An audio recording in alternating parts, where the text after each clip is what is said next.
Hi there, welcome back to a new video. And I am really excited about this video because I'm going to be trying to live a perfectly healthy week. And not only a perfectly healthy week that is good for my physical health, but also one that's good for my mental health. Or at least I'm going to try. Because I noticed that there are a lot of guidelines from, for example, health institutions on what we should be doing and what we shouldn't be doing. And also, for example, when I scroll through social media, there's also a lot of information on what is supposedly good for us. Sometimes I feel a bit overwhelmed with all the things that I should be doing. I wonder, is it really something that we can combine with everyday life? So my experiment for the upcoming week is that I'm gonna implement some of these rules. I wanna try to see if it works for me, if I try to follow all of these guidelines. I'm excited for this upcoming week, but I'm also a little bit nervous because I'm not the best in following rules and things that I should be doing. But I do wanted to find out if it has like a lot of benefits on following these rules, or maybe it's just too difficult to implement in my daily routine. But yeah, we're gonna find out in the upcoming week and I'm going to take you with me. Let's see how it goes.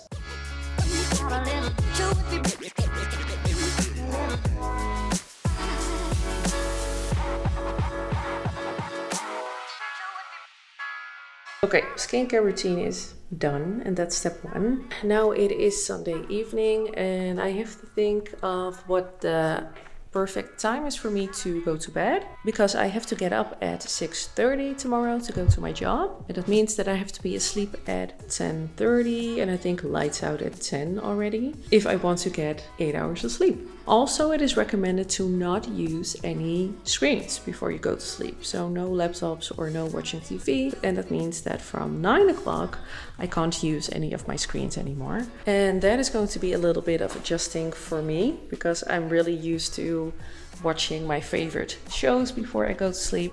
So I'm just gonna read a book before I go to sleep now. And then, of course, I hope that tomorrow morning I will be super well rested. But now it's 8, so I have 1 hour of screen time left. So I'm gonna watch a show and then at 9 o'clock. Okay, it is time for me to go to sleep. It is actually too early for me to go to sleep now because it is around, what is it? It is 10 o'clock now. But we're gonna try it anyways because I need my 8 hours of sleep this night. So that's what we're gonna do.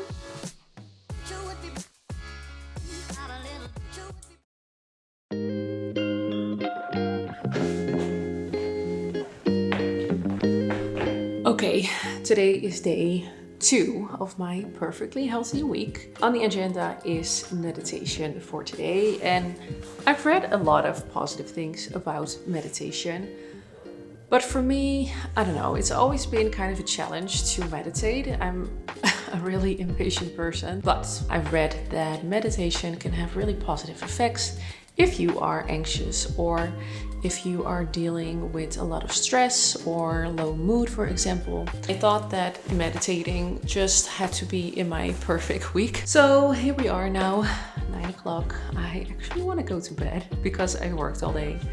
But yeah, it's just something we're gonna do.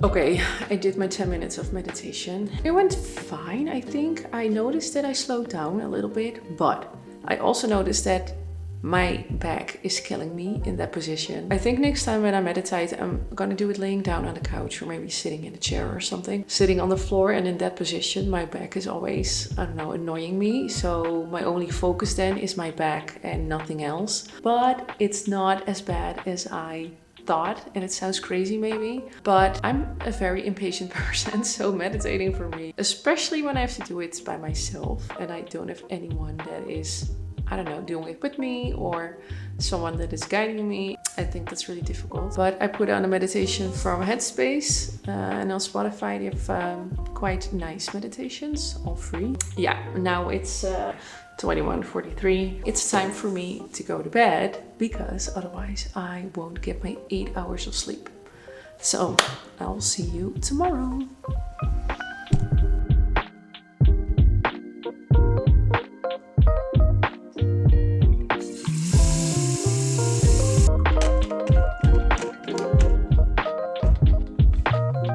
Okay, today it is day 4 of my perfectly healthy week. I'm struggling already a little bit, but anyways, today I'm going to be drinking my water. When I looked up how much water you should drink a day, it is quite a lot. For women, it's 2.7 liters a day. With a little side note though, because it also counts if you drink coffee or tea. This is my liter bottle. I always carry it with me, but still it's quite difficult for me to actually drink 2 liters a day, and today the goal is 2.7. Let's see if I can make it.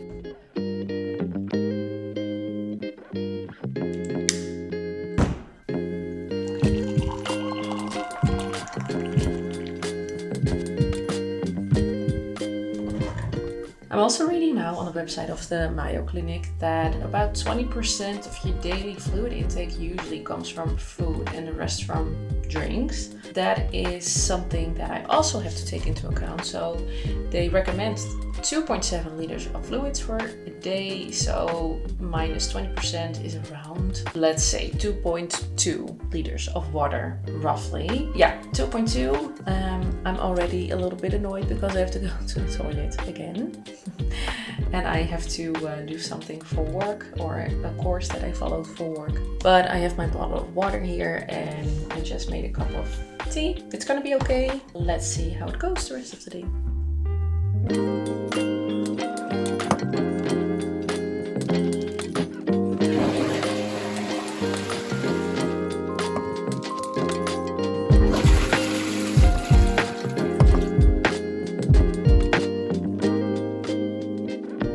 So this is gonna be the last water I'm gonna drink before I go to bed. I've already drank 2 liters of water, and this is another 200 milliliters, and then I've hit my goal for today. It went fine. I did have to go to the toilet a lot of times, but I think it's pretty doable. Yeah, let's continue with this.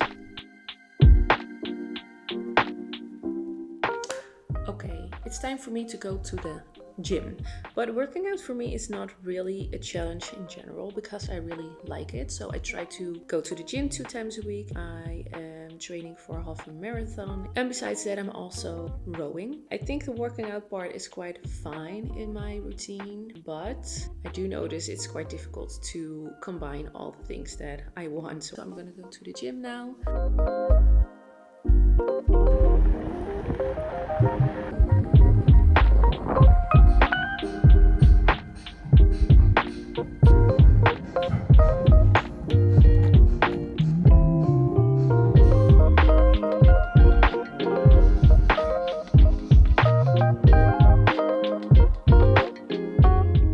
According to the guidelines I looked up online, it is allowed to have around 30 grams of sugar a day. And some instances are even a lot stricter that say that it's 25. But the 25 grams a day of added sugar, it's quite strict. This morning I had my oatmeal with apple and cinnamon and some peanut butter, and my sugar intake was already quite high. This bar is also already quite high in sugars. It also has some protein, but it does make me worry for the rest of the day because my sugar intake alone now is 1030 is already quite high.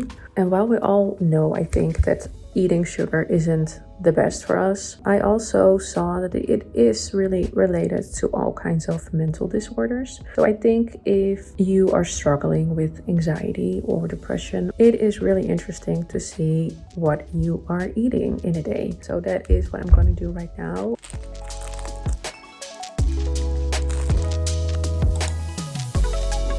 It's around 7 o'clock now and I'm tired from work. This is always the point for me that is the hardest point of the day, because I'm hungry and I'm tired. And now I have to make a proper dinner. I do know that eating sugar for me, it's such a challenge. Just at work, they had this bag of candy laying around. I came back from a client, and when I got back, I was just so hungry and tired, and I caved. The no eating sugar today kind of failed, but I'm gonna add everything in my overview in the Runkeeper app, and I'm gonna show it to you right now. So let's see how bad my day was. But first I'm gonna make dinner. So I'm gonna do that now, and I'm gonna watch New Girl, one of my favorite shows.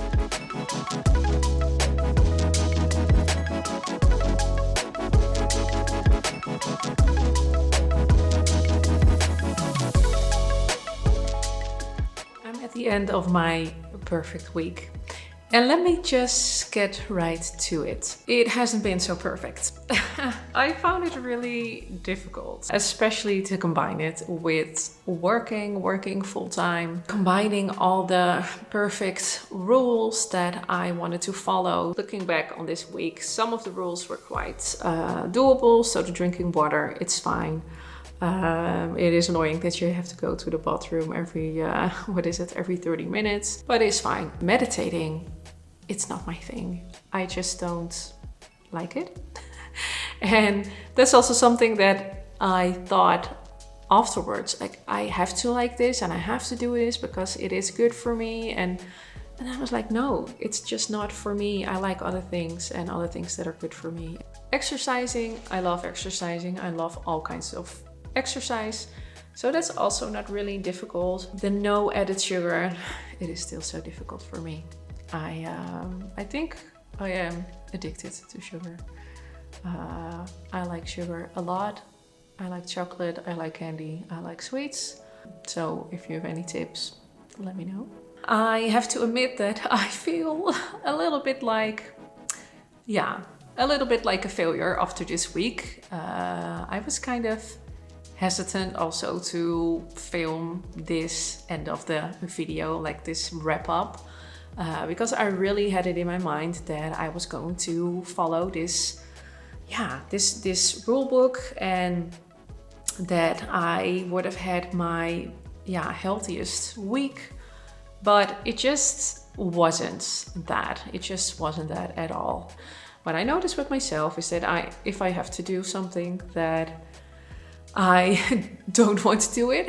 So for me, it is important to really internally find out what is worth it for me, what is something that makes me feel good, what works for me, what works for my schedule. And I think if you find something that works for you, then it is amazing. So don't just follow everything because someone says it, or some organization states that is the best for you. But I think every effort that we make to become a little bit healthier, that is an awesome thing. But trying to follow all of the things that they recommend is, I don't know. For me, it's not doable. And that's something I have to conclude at the end of the week. So this was my not so perfect week. I am inspired though to do certain things in the future again, to make some changes in my current lifestyle. But yeah, combining everything it's really difficult. But I hope you enjoyed watching this video, and I hope I'll see you again. Bye.